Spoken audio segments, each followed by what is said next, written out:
It's getting about that time. A lot of you have kids that are going to be choosing their colleges for the first time. They're graduating from high school and they're looking over their choices of colleges, and this is very stressful, by the way. They have their heart set on one, they get rejected, they cry a little. Yeah, I've been there. It's no fun. So I thought I would cut this video for you parents out there to have a better understanding of the choices that your kids are going to be facing and how to help them make a good one. Hello out there. I am trying to get through. With his powerful brainwaves cradled in the warmth of reasoning, it's time for Johnny Walker Dread to straighten you out on a thing or two.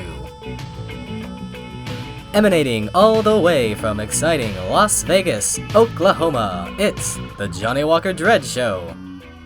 So before I begin this list, I wanted to get a few things out of the way. Number one is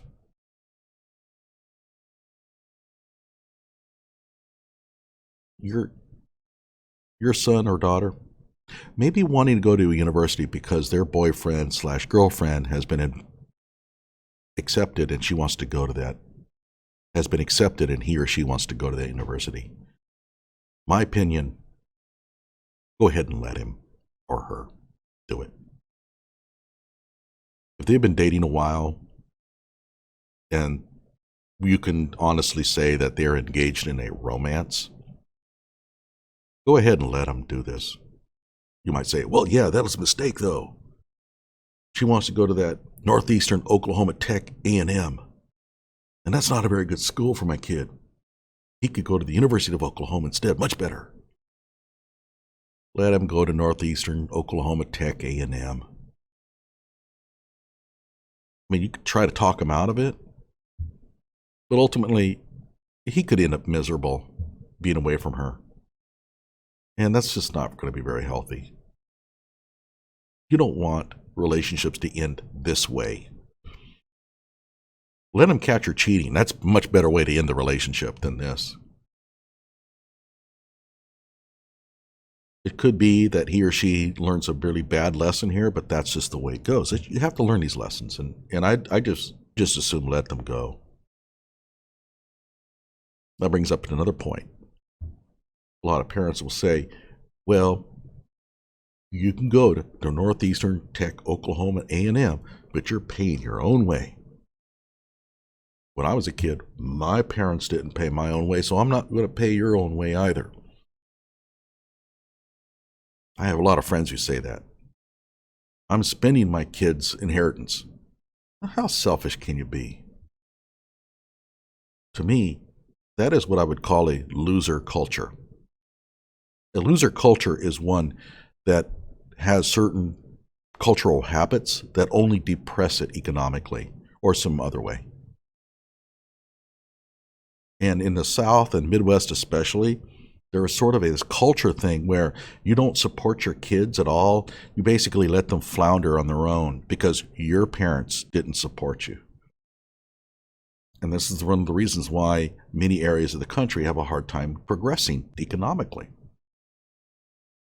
Because generation after generation of kids never get any financial support to go to college.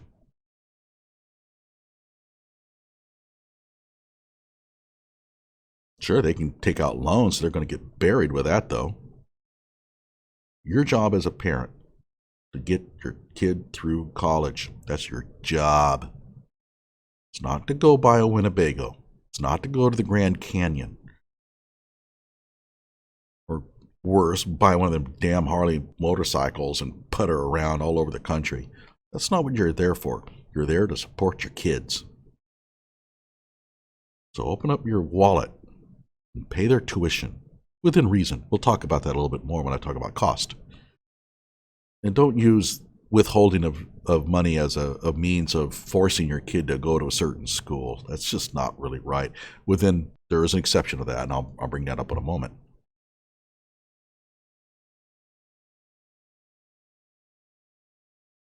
There are certain cultures, by the way, who have the opposite tact. They live for their kids. They save up the money and they spend everything they can to get their kids the best schools. And guess what? Their kids all become lawyers and doctors and stuff like that. And I think you know which culture I'm talking about. And that's a winning culture. I have no problem with them. That's the right way to do it. And by the way, down the road, when your kid has an opportunity to get a business going, don't make them wait until you die to inherit the money. Give them some money. Get them going. That's what your job is. Now, that brings me to another point. Some of you parents care about one thing: bragging to your friends about where your kid goes to college. Now, everybody does that a little bit. I mean, nobody is immune to that. One of the reasons why a lot of students don't go to JC because their parents don't want them to go to JC because they consider it embarrassing. In my opinion, it's really dumb, but okay. If you want to go to the top of the Empire State Building and open up your wallet and shake all your money out of it, be my guest. Throw away your money. I don't give a damn. In some cultures, especially, it's not about your friends. It's not about the people you hang out with. Who cares what they think? Now, there are some cultures where, boy, I tell you what I'm saying right now is just plain evil. Indian cultures, for example, not American Indian, but Asian Indian culture is like this. A lot of the parents there, man, that's all they care about. They want to brag about where their kid is going to college. And, of course, what he's majoring in. That's it. When you ask them about, hey, well, do you have any children? Yes. Raj, my 18-year-old, is going to Harvard. And they pull out the kid, the picture, and they live this moment. Because there's two sides to this. One, brag about your kid. Two, push down the kids of the other parents. Now, this is a battle. I mean, this is a cultural thing. And don't go on there on the comment section and tell me how racist I am. I don't give a damn. I know that this happens. I've talked to many of these kids. Hell, a lot of the engineers I've worked with in the past would readily admit that this was a problem. The reason why they're engineers. They may have wanted to be something else. They're engineers because their parents want them to be and told them they wouldn't pay for anything but this. Happens all the time. And keep in mind that India kind of has a caste system that still has not been able to kind of get away from totally. So if your dad is a dentist, well, you're probably going to be a dentist too. Matter whether you like dentistry or not. And if you get accepted to Harvard, guess where you're going? You're going to Harvard. It doesn't matter if you found another little small liberal arts college that you love because the atmosphere and the family stuff like that. You are going to be taking away bragging rights away from your parents.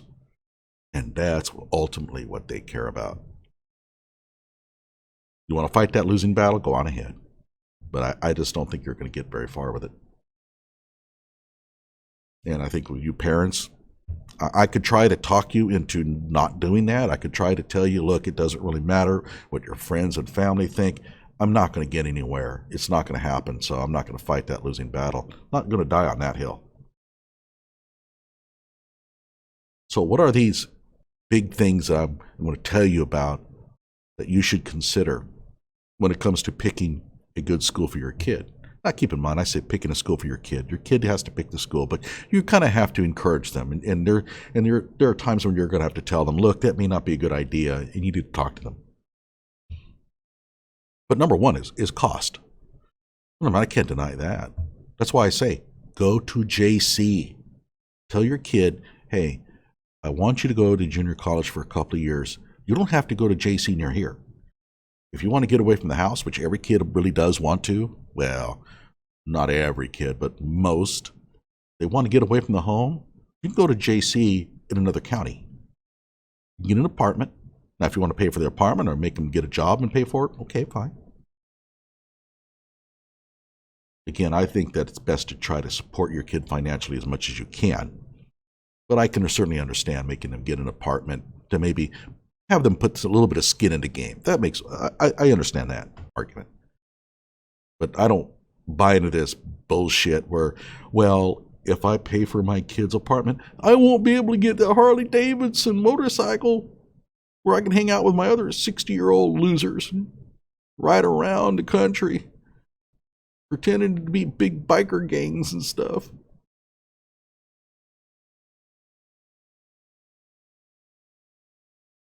Ooh, the comment section blistering now. I know a lot of my followers are probably Harley Davidson riders. I don't care.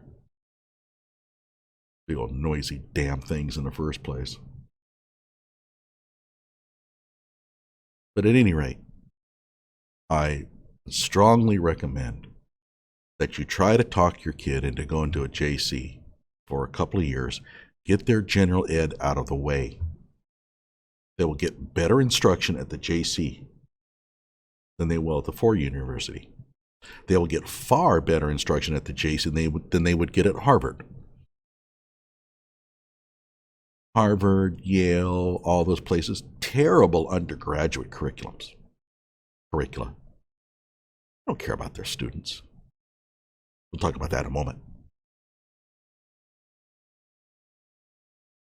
So, JC, good deal. There's another reason why to take a JC, and that is often you get hired because of the skills that you have that are not part of your degree program.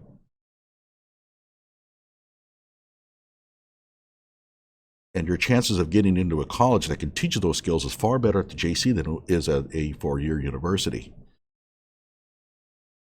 So if your kid wants to learn a little bit of welding, much easier to get into a welding class at the JC than at the four-year university. I know because I took a welding class when I was at JC. At the four-year university, those classes are often only for majors. So your kid can take cooking class, some welding here, maybe some electronics.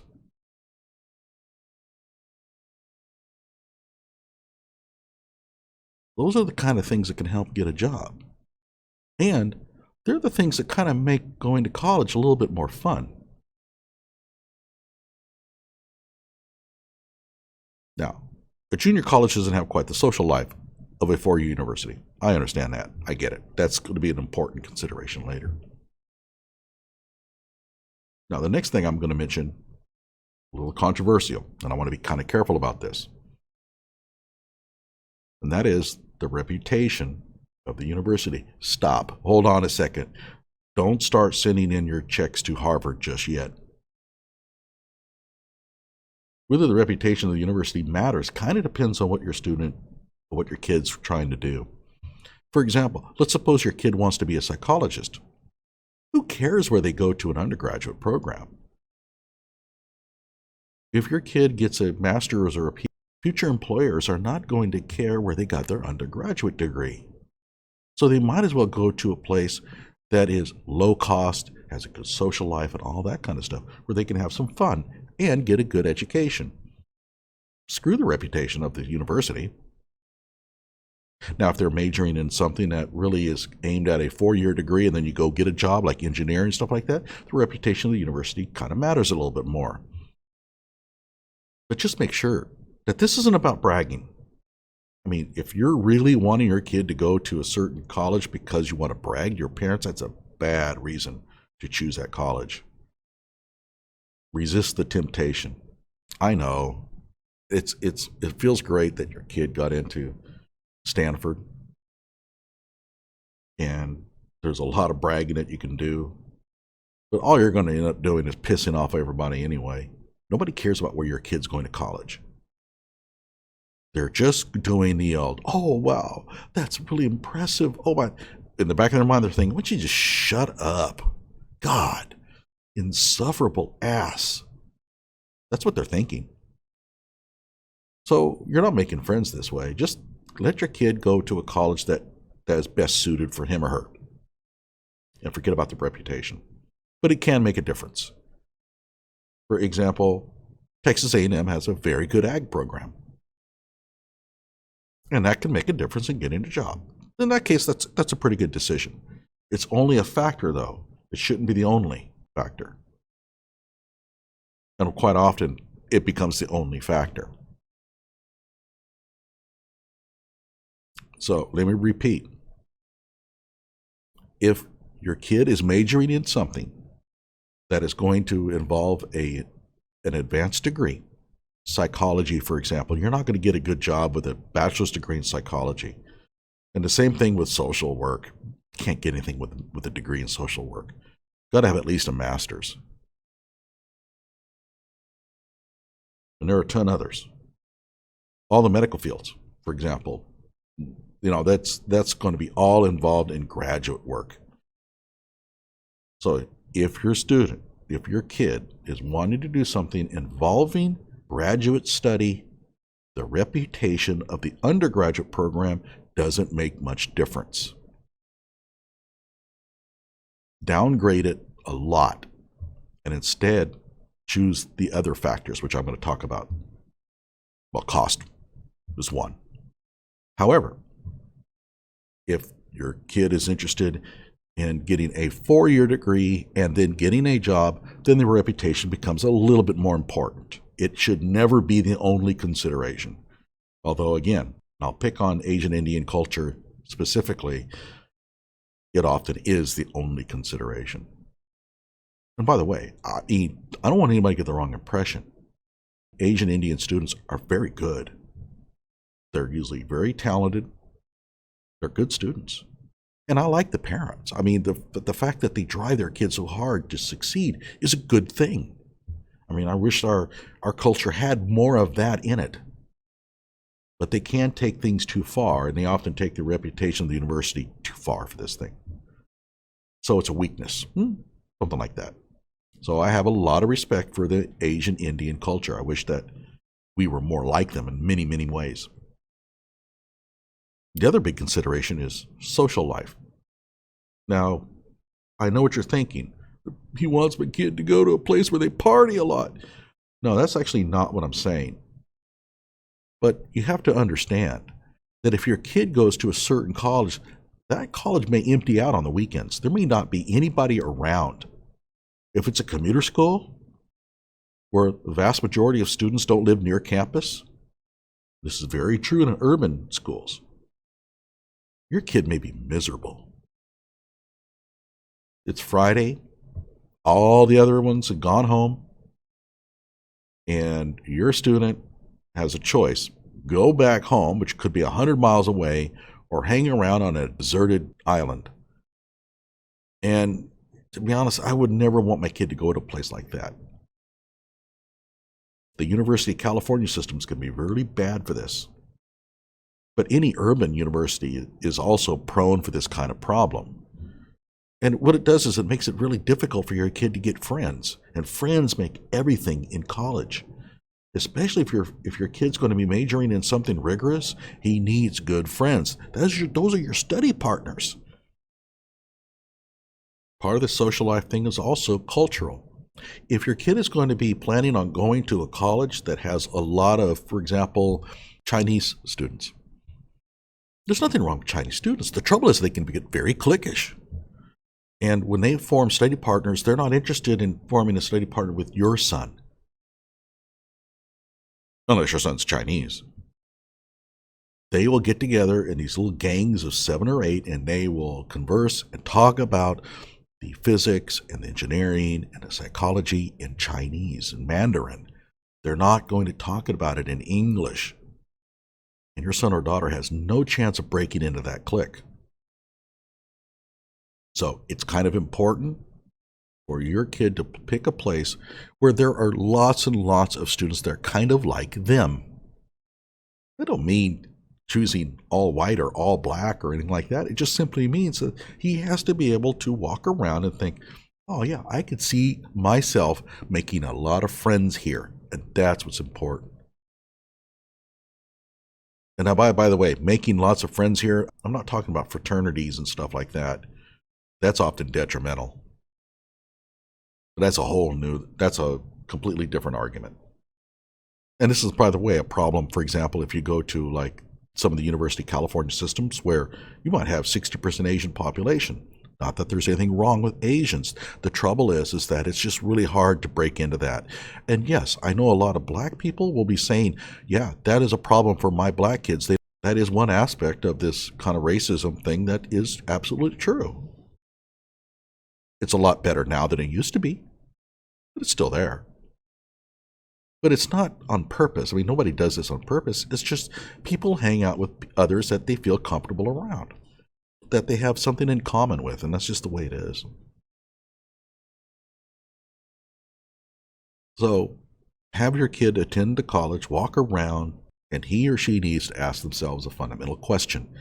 Can I see myself making a lot of friends here? And if it's a commuter school, probably not. Because on the weekends, this is where your kid makes most of those connections. They hang out at the Starbucks and they talk about history and stuff like that. But in a commuter school, those kids are gone. And they're not going to drive across town through traffic to go to a Starbucks and hang out with your kid. And so your kid's not going to have any study partners. And they're going to start to get very lonely. This is the reason why I really think that you want your kid to go to a place that has a real college environment. And those are usually in the smaller towns that are built around the university. Norman, for example, where the University of Oklahoma is a wonderful place for a kid to go to college. And Stillwater is too, where I went to school. But if you go to an urban school, Berkeley, that's rough. I would not recommend it. And finally, the average classroom size. Now, I know that all of these little comparison things that you buy, the little reference manuals that tell you, the college guides, the ones that tell you what you should use to pick your kid's college, I know they all mention this, but they don't talk about it quite the right way. There are a number of reasons why the average classroom size is so important. It's a bellwether of how serious the university takes its undergraduate teaching mission. If they're going to pack 100 students into a classroom, then they're primarily dominated by money and not for the welfare of the students. There are some places where the average classroom size is 20. 20 students is pretty good. Your kid has a better chance of making friends in such an environment than in 200. I know it sounds kind of strange. But your kid will have a better social life when they have classrooms that have smaller number of students. Think about that. But why do colleges have huge classrooms? Well, primarily because they care about research. They don't care about undergraduate curricula, teaching undergraduates. These are the R1s. Well, not all R1s. The ones in this state are pretty good. But you go to a lot of R1s, their mission is research. They don't care about the undergraduate curriculum at all.